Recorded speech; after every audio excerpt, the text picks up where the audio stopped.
New York, October 1st, 2025. The chamber of the United Nations was filled with the stillness of expectation. Hundreds of cameras pointed toward the marble podium, every seat occupied by delegates who believed they were about to witness yet another carefully staged debate on debt restructuring. It was meant to be routine. The International Monetary Fund would defend its policies. The World Bank would echo the language of reform. Diplomats would nod, speak of cooperation and move on. But what unfolded that morning shattered routine. A young soldier president from a small landlocked nation in West Africa rose from his chair. He carried no polished speech of diplomacy, no rehearsed lines of gratitude. Instead, he pointed his finger toward the IMF delegation and declared words that froze the whole. Africa has never been in debt. We are not your debtors. The air cracked. Some gasped, some frowned. Others leaned forward as if to catch every syllable. For the first time in decades, the IMF, the very symbol of global financial authority, was not being courted or appeased. It was being accused. And in that instant, history seemed to step into the room. The marble walls of the United Nations seemed colder that morning. It was October 1st, 2025, the opening of the Economic and Financial Committee during the 80th General Assembly. The agenda on paper looked dull, debt restructuring, global financial reform, technical terms wrapped in diplomatic silence. But everyone in the chamber knew the real focus. It was Africa.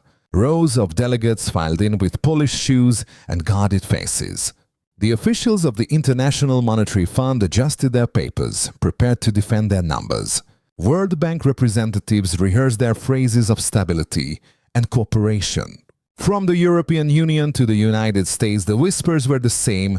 Africa's debts must be contained, Africa's demands managed. This was supposed to be routine. And then a man in his 30s, uniform still echoing the life of a soldier, walked slowly to the podium. His name was Ibrahim Traoré, the president of Burkina Faso. To many in the West, he was still a mystery, too young, too untested. To his people, he was already a symbol. A boy from the Sahel who had risen not through privilege, but through grit, through the dust of a nation that had buried one legend before Thomas Sankara. Traoré's presence was not polished. He carried none of the smooth gestures of career diplomats. His boots seemed to echo with each step. When he unfolded the sheet of paper in his hands, the room expected the usual thanks acknowledgements, the carefully rehearsed phrases of partnership.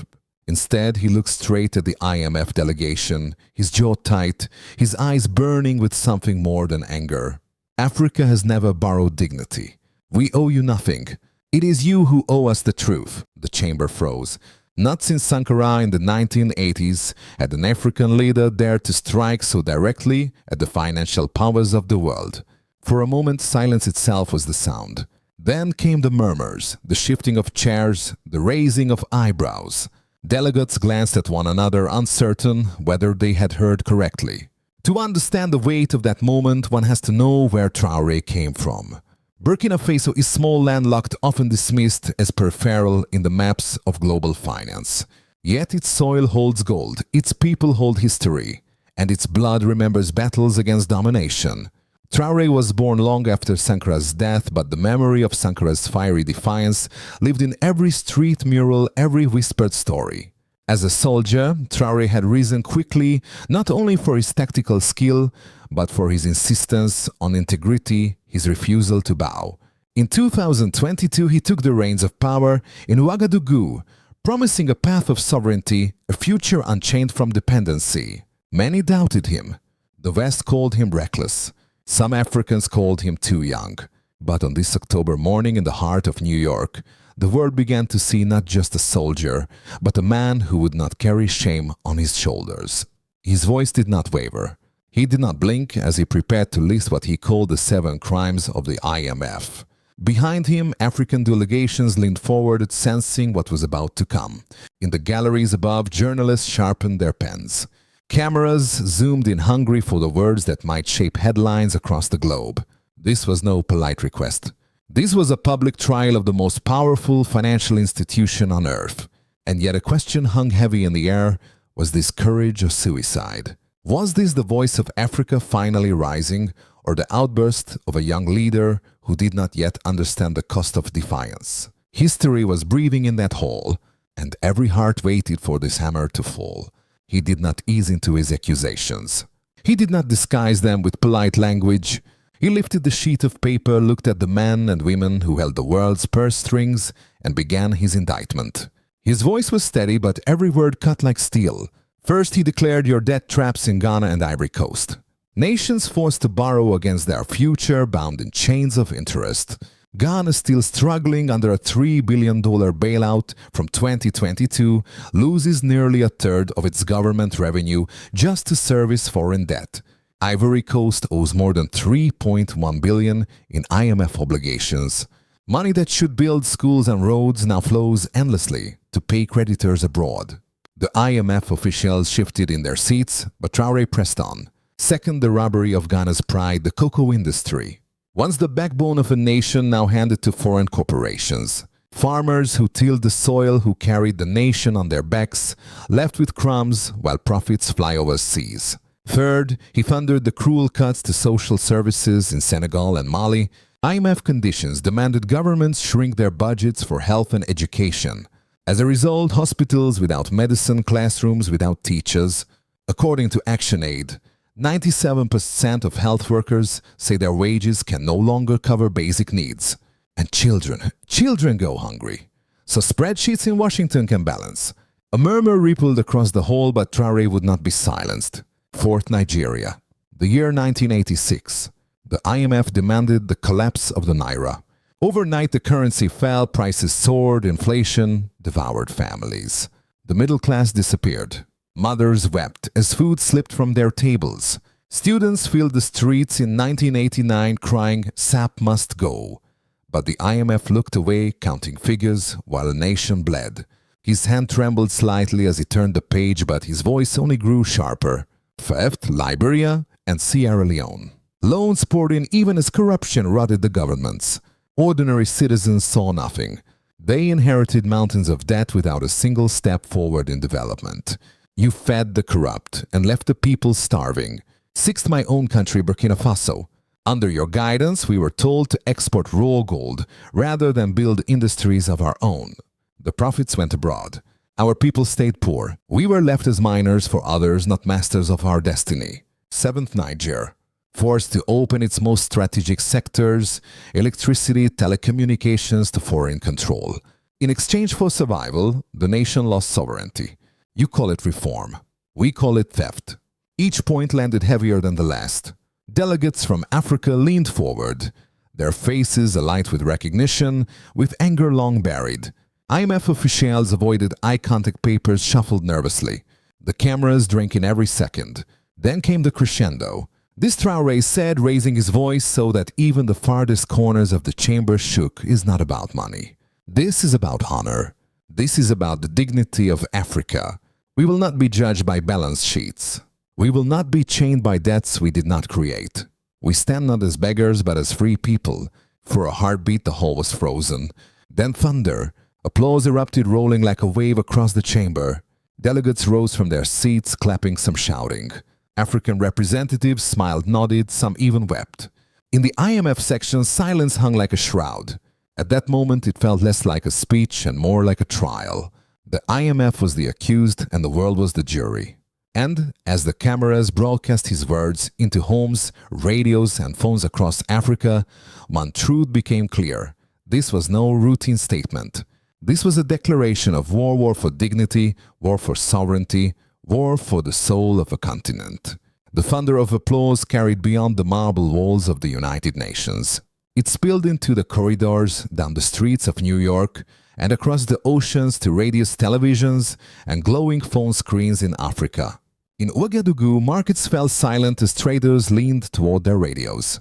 In Accra, television anchors replayed the words with wide eyes. In Bamako and Dakar, families gathered around flickering sets, nodding as if the young president had spoken their own hidden grief. But the light of celebration cast long shadows. In the chamber, African delegations stood tall, clapping, smiling, some whispering at last. Yet, in the IMF section, no hands moved. Officials looked down, shuffled papers, avoided the camera's gaze. It was the silence of unease, of an empire unaccustomed to being called to account. On the streets of West Africa, joy swelled quickly. In Ouagadougou, people poured out of their homes not in protest but in celebration. They sang painted murals of Traoré alongside Sankara and repeated the words, "This is not about money. This is about dignity." For the first time in decades, ordinary people felt their pain had been spoken on the world stage. Yet even as hope rose, warnings spread. Analysts in Europe and Washington cautioned of consequences. The IMF, they said, might tighten its loans. Donors might cut aid. Banks could raise interest rates on African debt. Food imports could grow more expensive. Drought and poverty already pressed heavily on millions. Defiance, they warned, had a cost. And so, two Africas emerged in that moment, one dancing with pride, one trembling with fear. In Mali, a schoolteacher told reporters she would rather endure hunger than see her children grow up as debt slaves. In Senegal, doctors in crumbling hospitals whispered that maybe their sacrifices finally had meaning. But economists feared famine, instability, and rising prices. Farmers wondered if the dream of dignity would be strong enough to feed their families. Traoré himself seemed unshaken. Days later, in a televised address, he reminded his people that dignity cannot be measured in dollars or special drawing rights. "Our suffering is real," he said, "but our chains are real too. Which pain do you choose, to live bent or to endure hunger standing tall?" His words spread like fire. This was the paradox, hope and fear rising together, the light of defiance and the darkness of reprisal entwined. One side promised pride, the other warned of punishment. And the question that echoed across Africa was simple yet terrifying. Which would come first, the dawn of sovereignty or the storm of retaliation? The ripple of Traoré's words did not stop at applause. They became fuel spreading across borders, sinking deep into the fabric of daily life in Africa. In Ouagadougou, celebrations grew into something larger than joy. Families filled the streets not with placards of anger, but with drums, songs, and painted banners. They sang his words as if they were hymns. "This is not about money. This is about dignity." Overnight walls bloomed with murals. Traoré stood painted beside Thomas Sankara. Both men rendered as guardians of a promise that Africa would no longer bow. In Accra, commentators linked his defiance directly to Ghana's painful entanglement with IMF bailouts. They spoke of the $3 billion program of 2023 of 30% of state revenue, swallowed each year by creditors of farmers crushed under privatization of cocoa. For many Ghanaians, Traoré's speech was not distant rhetoric. It was their own story, spoken aloud in the halls of power. In Nigeria, the memory of 1986 returned with startling force. Radio hosts replayed accounts of the IMF's structural adjustment program, the collapse of the Naira, the vanishing of the middle class, the riots of 1989, where students shouted, "SAP must go." Elders told their grandchildren that they had lived through the same humiliation Traoré now condemned. And young Nigerians hearing it all began to wonder if Burkina Faso could speak, why not us? Meanwhile, inside the African Union, the corridors of Addis Ababa hummed with urgency. Delegates from Mali, Niger, and Guinea whispered of a united strategy. Within hours of the speech, word spread of a proposal, an African sovereignty fund, a collective pool of resources to protect nations from IMF dictates. It was still an idea fragile and untested, but for the first time in the decades, it felt like more than a slogan. It was a plan, however small, that pointed to freedom. Civil society seized the moment. In Dakar, student groups painted banners of unity across bridges and city walls. In Lagos, activists demanded their government reconsider IMF agreements. In Accra, young economists wrote essays online urging new financial partnerships beyond the West. Across the continent, ordinary people felt their struggles had been named, their silence broken. But the unity was not perfect. Some leaders trembled at the thought of sanctions. Ministers in Burkina Faso warned of grain shortages if aid was cut. Politicians in West Africa feared isolation, the punishment of higher interest rates, the tightening of donor programs. The divide was stark, a people inspired to rise, and leaders calculating the cost of survival. And yet in the middle of these doubts a pause, the kind of silence that feels like a sermon. For one moment, millions across the continent asked themselves, are we ready to endure hunger for the sake of dignity? Are we willing to choose pain now so our children can stand tall tomorrow? History has asked that question before. In 1987, Sankara gave his answer. He stood and he fell. Now in 2025, Africa faced the same question anew. The consequences of Traoré's defiance were no longer confined to the chamber of the United Nations. They were spreading into the marketplaces, the classrooms, the pulpits of churches and mosques, the corridors of power. It was no longer a speech. It was a movement fragile but undeniable. And as the continent stirred, the question that hung in the air was both haunting and hopeful. Would Africa this time truly stand together, or would history repeat its cruel cycle of division? In Washington, the official response came swiftly, polished, in the careful language of diplomacy. The State Department called Traoré's remarks reckless warning that his defiance could destabilize an already fragile Sahel. They reminded the world that Burkina Faso depended heavily on external assistance, implying that to challenge the IMF was to risk the very survival of his people. Behind closed doors, however, the tone was harsher. Policymakers whispered that the young leader's speech was not just a criticism of the IMF, it was an open challenge to American influence in Africa. For decades, the United States had relied on institutions like the IMF and World Bank as instruments of soft power. To see them questioned so boldly in New York of all places was unsettling. Yet outside government halls, the reaction was strikingly different. At Howard University, professors gathered students to replay the speech, calling it a moment of truth. At Cornell and Berkeley, scholars of African studies compared Traoré's words to anti-colonial manifestos. In Harlem and Atlanta, pastors quoted his line about dignity from the pulpit, linking it to the long struggle for justice. Across social media, African-American voices echoed the call, "We owe nothing. We rise." Europe responded with unease. In Paris, commentators called his defiance dangerously nationalistic, a threat to long-standing financial arrangements between West Africa and European banks. In Brussels, officials cloaked their worry in phrases about stability and international cooperation, but beneath the surface lay fear. If one nation refused repayment, what if others followed? Meanwhile, Moscow and Beijing seized the opportunity. Russian outlets praised Traoré as a revolutionary of the 21st century.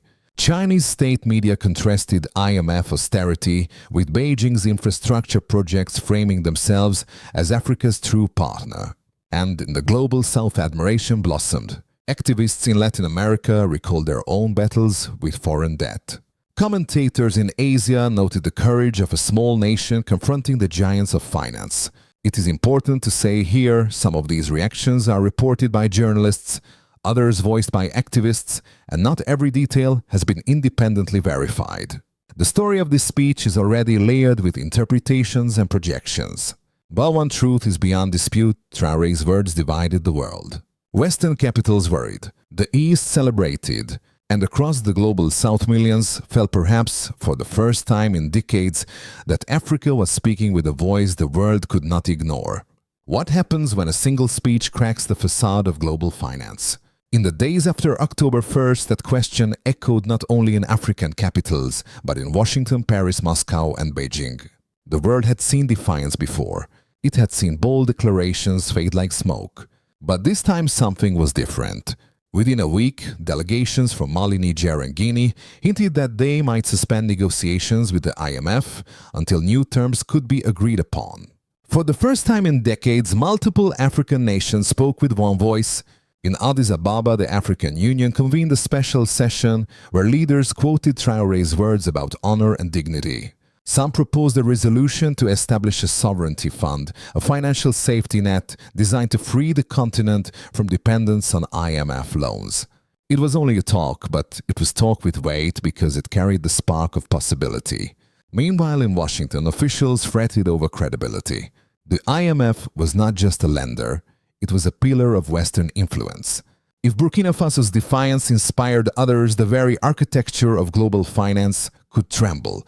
Paris expressed alarm, fearing that centuries of economic ties to West Africa might unravel.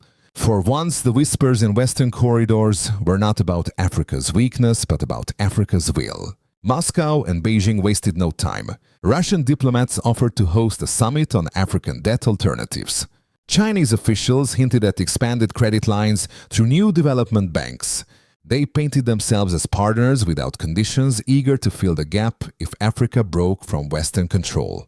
Whether sincere or strategic, their embrace added fuel to the fire Traoré had lit. But the road ahead was far from clear. International investors began to eye West Africa nervously. Some banks suggested raising interest rates on loans. Aid groups warned that food programs might shrink. Economists cautioned that without careful planning, the dream of sovereignty could collapse under the weight of hunger and inflation. Inside Burkina Faso, debates raged. Advisors spoke of risk to grain imports to trade to basic survival. Some urged compromise, others urged boldness.